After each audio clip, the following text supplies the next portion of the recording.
बहुत ही नोबेल शख्सियत हैं, इतिहास के मामलों पे बहुत बड़ी अथॉरिटी हैं। इरफान हबीब साहब, मैं आपका बहुत शुक्रगुजार हूं कि आपने हमें समय दिया।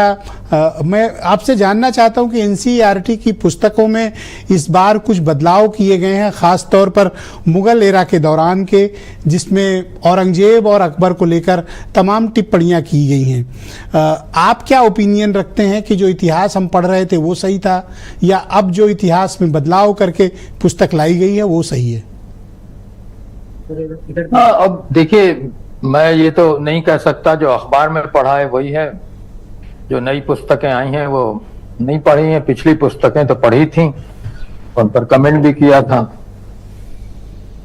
तो बात तो यह है कि सिर्फ धर्म को लेकर इन भारत का इतिहास नहीं लिखा जा सकता। एक तो ये बात है कि ये पूरा कोई हिंदू मुस्लिम इश्यू हो, जो कि जैसे आप मिडिएवल इंडिया में देखें, जो अखबारों से मालूम होता है कि अब हमारी टेक्स्ट बुक्स में किया गया है। तो इतिहास को ये देखना चाहिए कि असल में क्या हुआ, और दुनिया भर में तो अशोक और अकबर की तारीफ होती है। अब मालूम होता है कि दोनों गलत आदमी थे, जो हमें अब बताया जा रहा। तो फिर हिंदुस्तान में गांधी जी की भी काफी बुराई हो रही है, जवाहरलाल नेहरू की भी हो रही है। तो इसलिए अकबर और अशोक दोनों अच्छी कंपनी में हैं, दोनों की बुराई हो रही है, तो हमारे जो नेशनल लीडर्स थे उनकी भी बुराई हो रही है। तो और मुझे कोई उम्मीद नहीं थी, हमारे जो इस वक्त सरकारी हिस्ट्री राइटर्स हैं उनसे, वो अपना काम करें, अपना जो कुछ उन्हें फैलाना है, जो हिंदुस्तान के साइंटिफिक मौर्रिख हैं, इतिहासकार हैं, उनको अपनी बात कहना चाहिए। हम कोशिश कर रहे हैं कि हमारी बात पहुंचे। ये जो इतिहास है सर, उसमें कहा गया है कि अकबर क्रूरता और सहिष्णुता का मिश्रण था, अत्याचार और क्रूरता भी अकबर ने की। ये फैक्ट सर पहली बार छात्रों के या हम जैसे स्टूडेंट के समझ अगर ये फैक्ट हो तभी तो इस पर तारीफ की जाए कि ये लाया गया था। जब एक चीज जाहिर है कि जो भी बादशाह होता है वो लोगों को सजा भी देता है और इनाम भी देता है। तो ऐसा क्लेम किया जा रहा है कि एक युद्ध के दौरान अकबर ने, भारत में वही सरकार राइट्स भी कराती है, वही उसे सप्रेस करती है। सर ऐसा उल्लेख किया जा रहा है कि 30,000 लोगों को एक जीत के बाद अकबर ने मरवा दिया था। वो चित्तौड़ का केस है। अब 30,000 थे या नहीं थे ये तो ये लोग जाने। बहरहाल जो लड़ाई होती है उसमें लोग मारे जाते हैं। सर मैं एक स्टूडेंट हूं, मैं जानना चाहता हूं कि मैं पहले वाला इतिहास पढ़ूं या ये पढ़ूं। मैं तो बड़ा कंफ्यूज हूं कि, और छात्र भी परेशान है कि सरकार बदलेगी तो इतिहास बदलेगा। सर क्या पढ़ा जाए और क्या ना पढ़ा जाए, फिर सही बात कहां पढ़ी जाए? आप पढ़िए, ताराचंद की हिस्ट्री पढ़िए, वो अंग्रेजों के जमाने में लिखी गई है। उसमें ना कांग्रेस की हुकूमत थी ना भारतीय जनता पार्टी की। ताराचंद की पढ़िए, people's history of India, history of the Indian people, कौन मना कर रहा है। जवाहरलाल नेहरू की पढ़िए। तो एक विषय और है जो लोगों को बड़ा फैसिनेट करता है, मुगल एरा। हमारे देश में इसकी बड़ी चर्चा होती है। अभी मैं किसी से जिक्र कर रहा था डिबेट के दौरान ही कि उसके बाद 200 सालों तक इस देश में अंग्रेजों ने, फ्रेंच ने, पुर्तगालियों ने शासन किया, और हमारे आपके बाप दादाओं के साथ जो क्रूरता की है शायद हम कल्पना भी नहीं कर सकते हैं। लेकिन सर इस देश में उनकी बात नहीं होती है। मुगलों से बड़ी खास फैसिनेशन, क्या आप भी ऐसे महसूस करते हो सर? नहीं, देखिए ऐसा है कि अगर आप भारत का इतिहास पढ़ें तो दो फिगर्स का बहुत जिक्र होता है, अशोक और अकबर।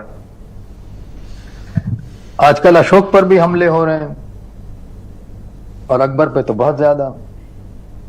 तो मेरे ख्याल में हिंदुस्तान में फिर इतिहास में कोई रह ही नहीं जाएगा, सब पागल लोग रह जाएंगे। तो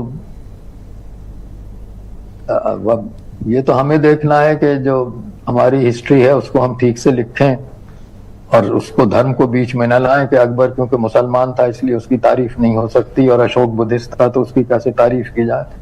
ये सब तो बेकार बातें हैं। जो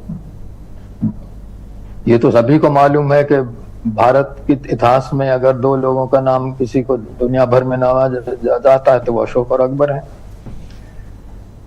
और गांधी जी हैं। तो तीनों आजकल तीनों क्या कहा जाए, तीनों पर सर एक विचारधारा है जो ये कहती है कि शिवाजी महाराज, महाराणा प्रताप, राजा हेमू, इनकी प्रशंसा क्यों नहीं की गई हिस्ट्री में?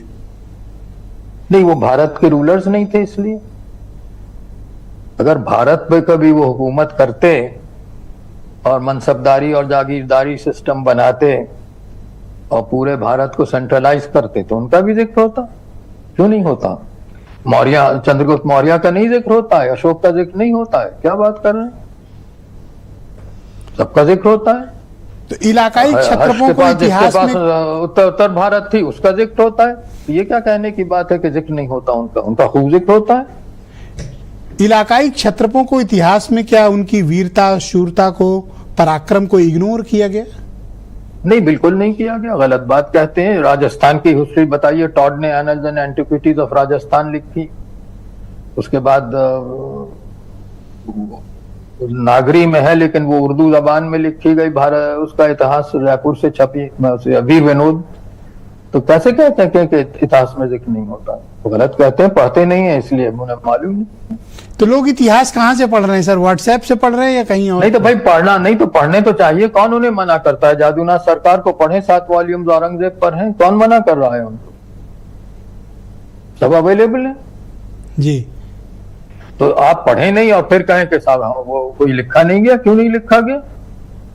अशोक पर इतना लिखा गया है, अकबर पर इतना लिखा गया है, अब तक किताबें छप रही हैं। तो कौन कहता है कि उसमें मटेरियल नहीं? इतिहास पर धर्म और सांप्रदायिकता का भी कोई इम्पैक्ट आपको दिखता है? नहीं, आजकल जैसे हम इतिहास देख रहे हैं उसमें सांप्रदायिकता का जरूर असर है। अकबर की तारीफ नहीं हो सकती, अशोक की तारीफ नहीं हो सकती, ये तो है ही। और अब कुछ दिन में गांधी जी और जवाहरलाल नेहरू की भी तारीफ नहीं होगी, ये भी होगा। तो ये तो सब काम चल रहा है। आपका सर मत क्या? आपने तो पूरा जीवन इतिहास के लिए दे दिया। इतिहास सबक के लिए होता है, हमारे लिए आगे फैसले सही से इसलिए होता है? इतिहास होता किस लिए? नहीं, इतिहास तो यह है कि जो भी है वो सही होना चाहिए, करेक्ट और कॉम्प्रिहेंसिव होना चाहिए। उसमें हर चीज होना चाहिए, मामूली आदमी का जीवन भी होना चाहिए, हर चीज होना चाहिए जी। सिर्फ राजाओं की और